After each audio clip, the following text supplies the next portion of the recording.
Subscribe करें और देखें एक दिल दहला देने वाली हॉरर स्टोरी। बिना घबराए बेल आइकॉन प्रेस करना ना भूलें।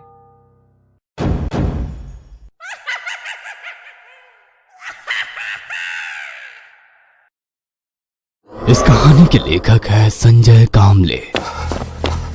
दौड़ते हाँफते गिरते पड़ते उसने अपने घर का दरवाजा खोला और जैसे तैसे भीतर आ गया। उसके चेहरे का डर ये साफ साफ बता रहा था कि कुछ तो बहुत बुरा हुआ है। कुछ ऐसा देख लिया है जो उसे मौत से भी ज्यादा डरावना लग रहा था। वो कुछ भी बोलने की हालत में नहीं था। उसका दिल जोर जोर से धड़क रहा था। घर के भीतर आते ही उसने सामने वाली दीवार पर टंगी घड़ी पर नजर डाली और सन्न रह गया। रात के 3 बज चुके थे। मतलब जो उसने देखा था वो सपना नहीं, सच था। एक ऐसा सच जो धीरे धीरे उसके जिस्म में सांप के जहर की तरह घुल रहा था। उसने अपने घर का दरवाजा बंद कर दिया, कुंडी लगाकर दरवाजे की तरफ देखने लगा। चारों ओर एक गहरा खौफनाक सन्नाटा फैला था। आवाज आ रही थी तो सिर्फ उसे अपने दिल की धड़कनों की।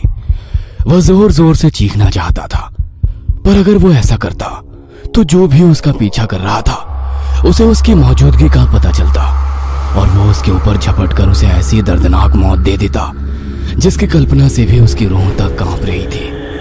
पर वो जिस किसी से भी भाग रहा था शायद उसे उसकी मौजूदगी का पता चल चुका था, क्योंकि दरवाजे के बाहर कोई था जो उस लकड़ी के दरवाजे को अपने नुकीले नाखूनों से धीरे धीरे कुरेद कर भीतर वाले उस इंसान को मौत का एहसास दिला रहा था। नाखूनों से कुरेदने की वो आवाज धीरे धीरे बढ़ने लगी और कर्र कर्र इस तरह की आवाज सुनकर भीतर खड़ा इंसान और ज्यादा डर गया। वह कमरे के भीतर छुपने के लिए दरवाजा या जगह ढूंढने लगा, पर अब वो पूरी तरह से उसके जाल में फंस चुका था। उसकी डरी सहमी नजरें सामने वाले दरवाजे के ऊपर ही टिकी हुई थी और अगले पल उसने जो देखा वो किसी भी इंसान को दिल का दौरा देने के लिए काफी था। अब वो साफ साफ देख रहा था कि बंद दरवाजे के बाहर नाखूनों से कुरेदने की वजह से दरवाजे पर एक बड़ा सा छेद हो रहा था, जिससे उस अंधेरे कमरे में बाहर की धुंधली सी रोशनी भीतर आ रही थी। अब मौत किसी भी पल उसके ऊपर झपटने वाली थी, पर तभी सब कुछ शांत हो गया। न दरवाजे पर किसी के नाखून से कुरेदने की आवाज आ रही थी और ना किसी के सांसों के गुर्राने की डरावनी आवाज। मानो सब कुछ इस तरह से शांत हो गया था जैसे किसी तेज तूफान और आंधी के बाद मौसम शांत हो जाता है। अपनी डरी सहमी निगाहें दरवाजे के ऊपर बने उस छेद पर गड़ाकर वो एक एक कदम आगे बढ़ाने लगा। सन्नाटा, एक जानलेवा गहरा सन्नाटा। सन्नाटे को भी डर लगे इतना डरावना सन्नाटा, और उस गहरे सन्नाटे को चीरते घड़ी कांटों की आवाज, जैसे कोई टाइम बम जिस्म में बांध दिया हो, जो बिना बताए कभी भी फटने वाली हो। इस तरह का डर उसके दिल के भीतर था।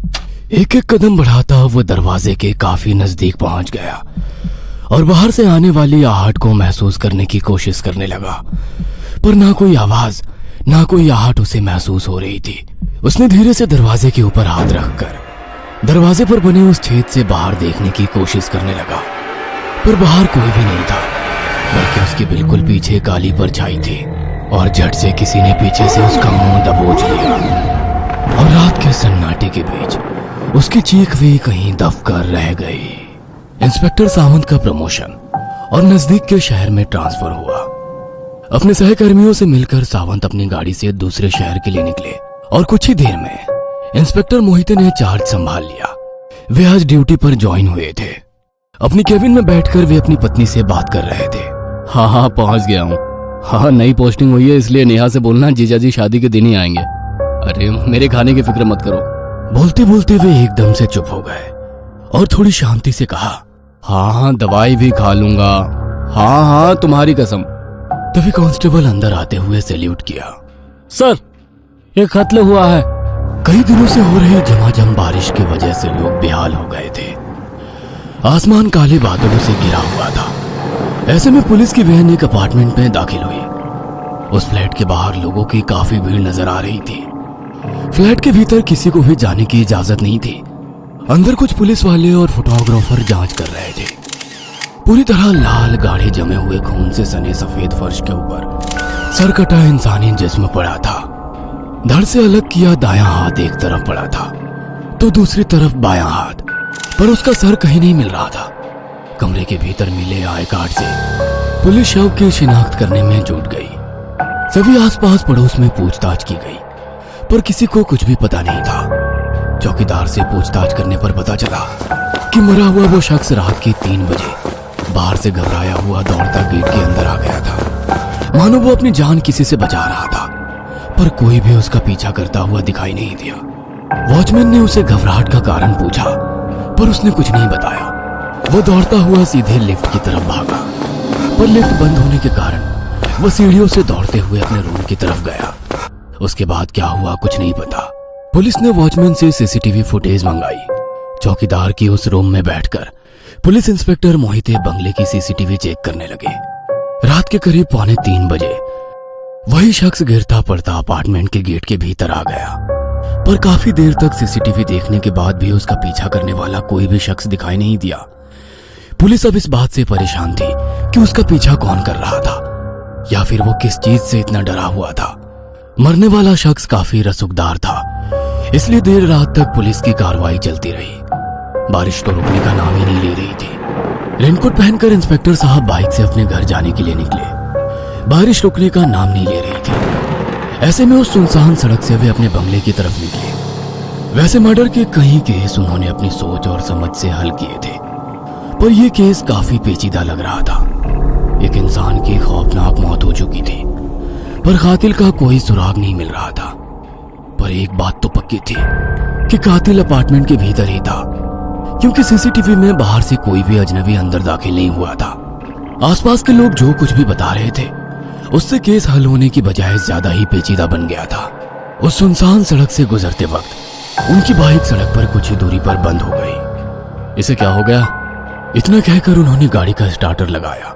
5-6 बार किक मार कर देखा, पर गाड़ी स्टार्ट नहीं हो रही थी। बारिश से बचने के लिए वे उस सुनसान सड़क के किनारे बने एक बंद पान के ठेले में जाकर खड़े हो गए। पॉकेट से सिगरेट निकाली और लाइटर से सिगरेट जलाकर आसपास के इलाके में नजरें घुमाने लगे। इलाका काफी सुनसान था। आगे कुछ मील दूर दाईं तरफ शहर की ऊंची ऊंची इमारतें नजर आ रही थी। काफी शांत इलाका लग रहा था। वैसे कुछ ही दिन पहले उनकी पोस्टिंग इस शहर में हुई थी, इसलिए यहाँ के बारे में उन्हें इतनी मालूमात नहीं थी। तभी एक आवाज ने उनका ध्यान खींचा। आवाज रेलगाड़ी के हॉर्न की थी।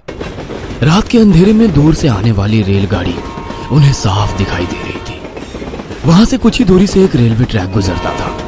वहीं पर रेलवे क्रॉसिंग बना था, पर अगले ही पल उन्हें समझ आया कि रेल की उस पटरी पर कुछ पड़ा हुआ है और उसमें हलचल हो रही है। वे तेजी से कदम बढ़ाते हुए जाने लगे और उधर से रेलगाड़ी पूरी रफ्तार से आने लगी। वे जैसे जैसे नजदीक जाने लगे उन्हें समझ आया कि रेल की पटरी पर कोई औरत है जो सामने से आती ट्रेन को देख चुकी है और पूरी जान लगाकर उस पटरी से हटने की कोशिश कर रही है। वह दर्द से करा रही थी, रो रही थी, पर उसके शरीर में इतनी भी ताकत नहीं बची थी कि पटरी से खुद को दूर कर सके। इंस्पेक्टर मोहिते अपनी जान लगाकर पटरी की तरफ जाने लगे और रेलगाड़ी भी पूरी रफ्तार से आने लगी, पर उन्हें पूरा यकीन था कि वे उस महिला को बचा लेंगे। अब कुछ ही कदम की दूरी रह गई थी, पर तभी कीचड़ में उनका पैर फिसला और वे नीचे गिर पड़े। उन्होंने पटरी पर महिला को देखा। उसकी नम आंखें उम्मीद खो चुकी थी और देखते ही देखते तेज रफ्तार गाड़ी उस महिला को कुचलती चली गई। खुद को कोसते हुए इंस्पेक्टर जमीन पर पड़े रहे। पटरी से गुजरते डिब्बों की खूनी बेसुरी आवाज उनके दिमाग में गूंजने लगी। कुछ ही देर में सारे डिब्बे गुजर गए और सब कुछ शांत हो गया। आवाज थी तो बारिश की बूंदों की। इंस्पेक्टर मोहिते सामने वाली पटरी को देखते हुए उसी पान के ठेले के आसरे खड़े सिगरेट पी रहे थे। तभी छाता लेकर आए एक कांस्टेबल ने सैल्यूट करते हुए उनसे कहा, सर, आगे कम से कम 1.5 किलोमीटर तक रेल की पटरी छान मारी है और पटरी के आसपास का इलाका भी देख लिया, पर ना किसी महिला की लाश के अवशेष मिले, ना कोई कपड़े, ना ही किसी इंसानी जिस्म का सुराग। सर, रात बहुत हो गई है और दिन भर इतना सारा काम, शायद आपको वहम हुआ होगा। सिगरेट का आखिरी कश लगाते हुए इंस्पेक्टर साहब ने कहा, ठीक है, तुम अपनी ड्यूटी पर जाओ, कल सुबह देखेंगे। रात को इंस्पेक्टर मोहिते अपने बेड पर बैठे थे। टेबल पर रखी दवाइयों के पैकेट पर नजर गई। ना चाहते हुए भी पैकेट खोलकर एक टैबलेट निकाल रहे थे। तभी उन्हें डॉक्टर की बात याद आ गई। मुझे लगता है आपको ये नौकरी छोड़ देनी चाहिए। काफी स्ट्रेस है आपके काम में और शायद इसी वजह से आपको हेल्यूसिनेशन हो रहा है।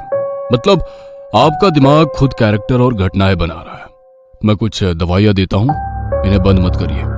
उन्होंने हाथ में ली टैबलेट को देखा और झट से घर के कोने में फेंक दिया और बेड पर लेट गए। तभी उन्हें किसी की आहट महसूस हुई। बेड पर लेटे लेटे ही उन्होंने पूरे कमरे में नजर घुमाई, पर कहीं कुछ भी नहीं था। दोबारा वह उसी सोच में पड़ गए। छत पर लगा सीलिंग फैन धीरे धीरे घूम रहा था।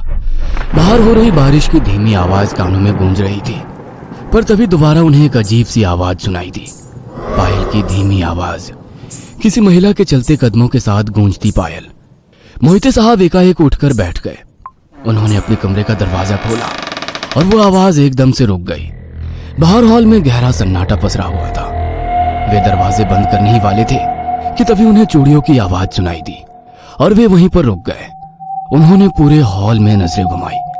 आवाज वहीं हॉल से आ रही थी। वे हर एक तरफ देख रहे थे। सोफा, टेबल, टीवी और दीवार से सटी एक अलमारी जो पर्दे से कवर की थी, पर अलमारी का दरवाजा खुला हुआ था। आधी खुली खिड़की से आने वाले हवा के झोंके से अलमारी के ऊपर लगा पर्दा धीरे धीरे लहरा रहा था। आवाज शायद खिड़की के बाहर से आ रही थी। उन्होंने लाइट का बटन शुरू किया और आवाज एकदम से रुक गई। वे खिड़की के पास गए और धीरे खिड़की का दरवाजा बंद कर दिया। बाहर से आने वाली तेज आवाज अब काफी कम हो गई। उन्होंने अलमारी का दरवाजा अब बंद कर दिया कि तभी तेज हवा से दोबारा खिड़की खुल गई। उसी के साथ अलमारी पर लगा पर्दा धीरे से ऊपर की तरफ लहराता गया और अलमारी पर लगे शीशे में उन्हें खुद की जगह एक खून से लथपथ घायल महिला का अक्स दिखाई दिया, जो कंघी से अपने बाल बनाती हुई डरावनी आंखों से साहब को घूर रही थी। और अगले ही पल वो आईने से बाहर निकलकर झट से उनके ऊपर झपटी और उनकी नींद खुल गई। कैसा डरावना सपना था। वे बेड पर ही बैठे थे। सर दर्द कर रहा था। शायद रात में नींद पूरी ना होने की वजह से हुआ होगा। इंस्पेक्टर साहब अपनी कैबिन में बैठे रात के उसी हादसे के बारे में सोच रहे थे। बार बार वो खौफनाक नजारा उनकी नजरों के सामने आ रहा था। उन्होंने अपनी बाइक निकाली और उसी पटरी की तरफ जाने लगे। दोपहर में शहर की आवाजाही आम रोज की तरह ही थी, पर बारिश अभी भी शुरू थी। उन्होंने अपनी बाइक उसी पान के ठेले के नजदीक खड़ी की। ठेले में बैठे आदमी से पूछा, बोलिए साहब, एक आध बढ़िया सा पान लगाएं, बनारसी या कलकत्ते वाला। हाँ, एक बनारसी लगाओ। पान बनाते वक्त ठेले वाला गाना गुनगुनाते हुए साहब की तरफ देखने लगा। ओ खई के पान बनारस वाला, ओ खुल जाए बंद अकल का ताला। पर इंस्पेक्टर मोहिते कुछ परेशान नजरों से रेल की पटरी की तरफ देख रहे थे। क्या बात है साहब, आप कुछ परेशान लग रहे हैं। इतना कहकर उसने साहब के हाथ में पान दे दिया। इंस्पेक्टर साहब ने उसके हाथ से पान लेकर पटरी की तरफ इशारा करते हुए कहा, क्या तुमने आज सुबह यहाँ किसी की लाश देखी? यहाँ रेलवे की पटरी पर? यहाँ तो आए दिन हादसे होते रहते हैं। कभी इंसान मरते हैं, कभी जानवर। कुछ पल वो चुप हो गया और इंस्पेक्टर साहब से पूछा, क्या बात है साहब, कुछ हुआ है का? कल रात एक महिला पटरी पर जख्मी हालत में पड़ी थी। मैंने उसे बचाने की पूरी कोशिश की, तब तक उसे ट्रेन ने रौंद दिया। पर अजीब बात है कि लाख ढूंढने पर भी उसकी लाश नहीं मिली। ओह, तो आपको भी वो दिखाई दी? मतलब आप पहले इंसान नहीं जो इस घटना को देख चुके हैं। पिछले 6 महीने में 10 से ज्यादा लोगों को ये दिखाई दिया और मैंने भी एक बार ये घटना देखी थी साहब। फिर तुमने क्या किया? क्या करता, पंडित जी के पास गया। उन्होंने कुछ खाने की चीजें पटरी के पास रखवाने को कहा और फिर वो बला टली। इंस्पेक्टर मोहिते उसकी बात सुन ही रहे थे, तभी उनके मोबाइल की रिंग हुई। ठीक है, तुम लोग पहुंचो, मैं आता हूं। इंस्पेक्टर उसी बिल्डिंग में पहुंचे जहां कुछ दिन पहले एक कत्ल हुआ था। कांस्टेबल पहले ही पहुंचकर लोगों के बयान ले रहे थे। वॉचमैन गेट पर ही खड़ा था। वॉचमैन कुछ बोलता, तभी अधेड़ उम्र की एक महिला सामने आई। साहब, मैंने ही फोन किया था। बोलो, क्या बात है? वो औरत काफी डरी हुई थी। साहब, हमारी बिल्डिंग में कुछ तो अजीब हो रहा है। मतलब? साफ साफ बोलो। साहब, 2 दिन पहले जिस आदमी का खून हुआ था वो कल रात खून से लथपथ हालत में मेरे फ्लैट के बाहर खड़ा होकर मुझे आवाज लगा रहा था। क्या बकवास कर रही हैं आप? मरा हुआ इंसान आपके कमरे के बाहर आपको पुकार रहा था।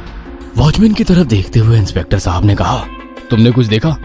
नहीं साहब, शायद मेम साहब को वहम हो गया होगा। साहब वहम नहीं था, सचमुच मैंने अपने दरवाजे पर लगे की होल से उसे देखा था। ठीक है, माना आपने उसे देखा, पर वो आपके दरवाजे के बाहर क्या कर रहा था? बोल रहा था। क्या बोल रहा था? वो औरत की आवाज में बोल रहा था, वो अकेली नहीं जाएगी, वो उसे भी साथ लेकर जाएगी। वो औरत इंस्पेक्टर साहब की आंखों में आंखें डालकर बोल रही थी। इंस्पेक्टर साहब अब सोच में पड़ गए कि आखिर ये क्या हो रहा है। उसे किसे?